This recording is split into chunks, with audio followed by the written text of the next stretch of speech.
Can prednisone cause anxiety? Is that a thing?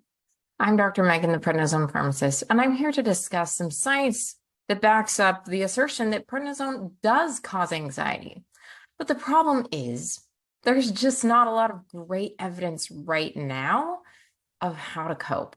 So I want to go through the evidence that it is a thing first, and then we'll talk about some ideas for what we can do.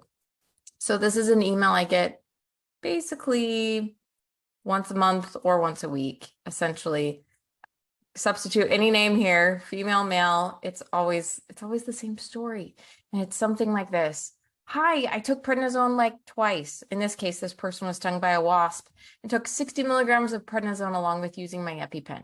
So just one little wasp sting. Afterwards, I took 20 milligrams of prednisone a few times, maybe 3 times total. Since then, I've been dealing with extreme anxiety and daily panic attacks. That is like the most common symptom right there. I've barely been able to go to work and take care of my kids. Even if I make it through the day, it comes roaring back around 6 p.m. My doctor gave me a few Ativan pills, also called Xanax, but they only stop it for a moment. Any ideas about what I can try next?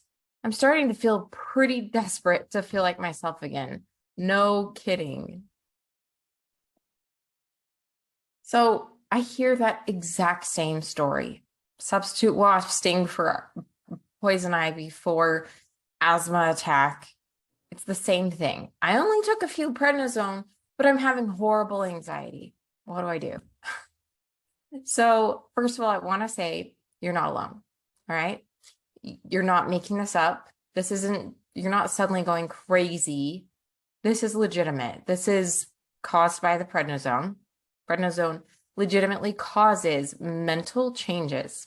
And so I found a brand new study that was just published this last year, and it tested people on their first time ever taking prednisone.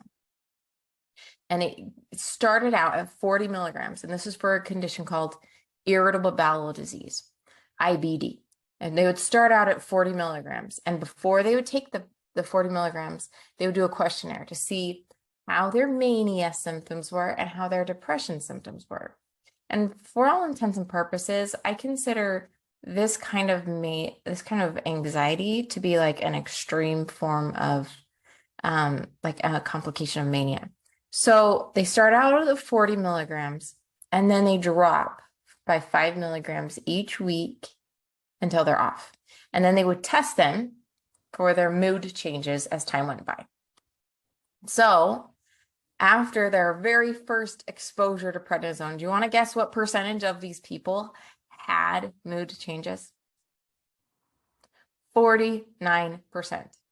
Nearly half of the people who took prednisone had mood changes. And those were only 2 types of mood changes they were even looking for. I'd say there's a lot more that they could have looked for, but they wanted to keep it simple and measurable using standardized tests that are used in many other conditions to diagnose either mania or depression. And so essentially we discover that half of people who take prednisone are going to have some sort of mood change.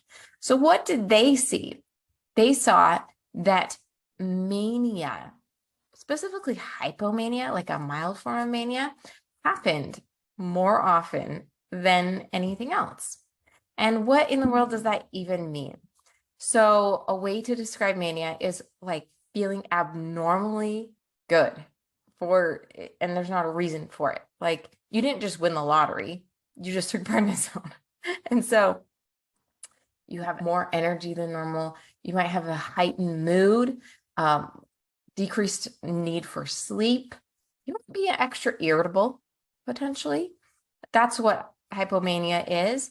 I had a friend who took it, and he was like this homebound old guy who rarely left his living room chair. And after he took prednisone, he was like, this is great. And he was out there power washing their camper trailer, and just like, this is so awesome. I've never felt this good in my whole life. But here's the thing. It doesn't last. Don't think that you're going to keep feeling that way, because you're not. It doesn't last. They showed that after that 40 milligrams and they dropped, they were less likely to be feeling that mania. And then once they were all the way off, almost nobody felt that way anymore. So the important thing to know here is the higher the dose, the more likely people are to have mood changes while on prednisone. And so that means that most people, when they get back down and they're off of prednisone, most people it goes away. So that's really great news for most people, is that these mood changes are associated with the drug. It's not you, it's the drug causing it. And for most people, it goes away when your treatment is done. Unfortunately, there are other people who their treatment is never done, and so that's not very reassuring, or who the mood changes don't go away very quickly, even after stopping. And that's where it gets really hard. And that's where there's just not a lot of great scientific research telling us what to do. And so I've created several articles to help you know how to cope with this situation, several videos. So just click the link below and it'll take you to that next video. And you'll be able to see what possibilities I suggest for you. So just click the link below and you will find out what I recommend.